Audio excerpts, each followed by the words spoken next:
દીવના ઘોઘલા મુકામે શ્રી સિકોતર માતાના પ્રાંગણમાં સ્થિત શ્રી સુરેશ્વર મહાદેવની શ્રાવણ માસ શિવરાત્રિના શુભ પ્રસંગે બહેનો દ્વારા સમૂહમાં ગંગાજળ અને પંચામૃત અભિષેક કરી દીપમાળાની પૂજા કરવામાં આવી।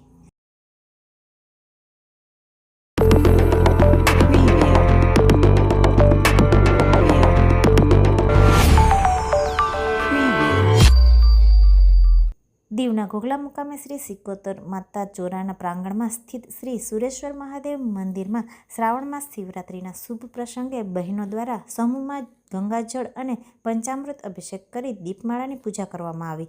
અહીં દર વર્ષે શ્રાવણ મહિનામાં ચારેય સોમવારે બહેનો દ્વારા શ્રી સુરેશ્વર મહાદેવની દીપમાળા પૂજા કરવામાં આવે છે।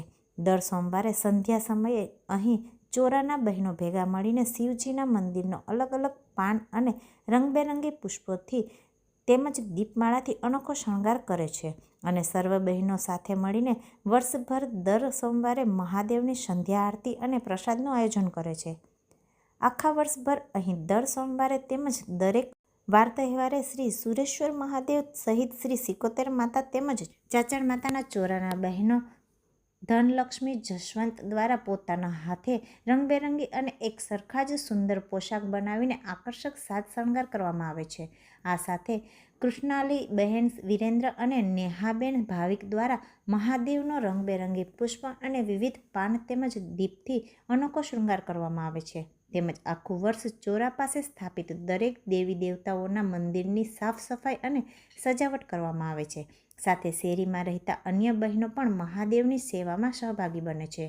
ઉલ્લેખનીય છે કે શિવજીનું ખૂબ જ નાનું મંદિર હોવા છતાં અહીં વર્ષભર દરરોજ સવારે પૂજા અર્ચના કરવા માટે દૂર દૂરથી લોકોની કતાર જોવા મળે છે। તેમજ શ્રી સિકોતર માતા ચોરાના દરેક બહેનો અને નાના ભૂલકાઓ સાથે મળીને દર સોમવારે સંધ્યા સમયે મહાદેવની પૂજા અર્ચના કરી આરતીનો લાવો લે છે અને સર્વ બહેનો રસીલાબેનના સૂરમાં ભક્તિના રંગમાં રંગાય છે તેમજ ભજન કીર્તન કરી સંપૂર્ણ વાતાવરણને ભક્તિમય બનાવે છે।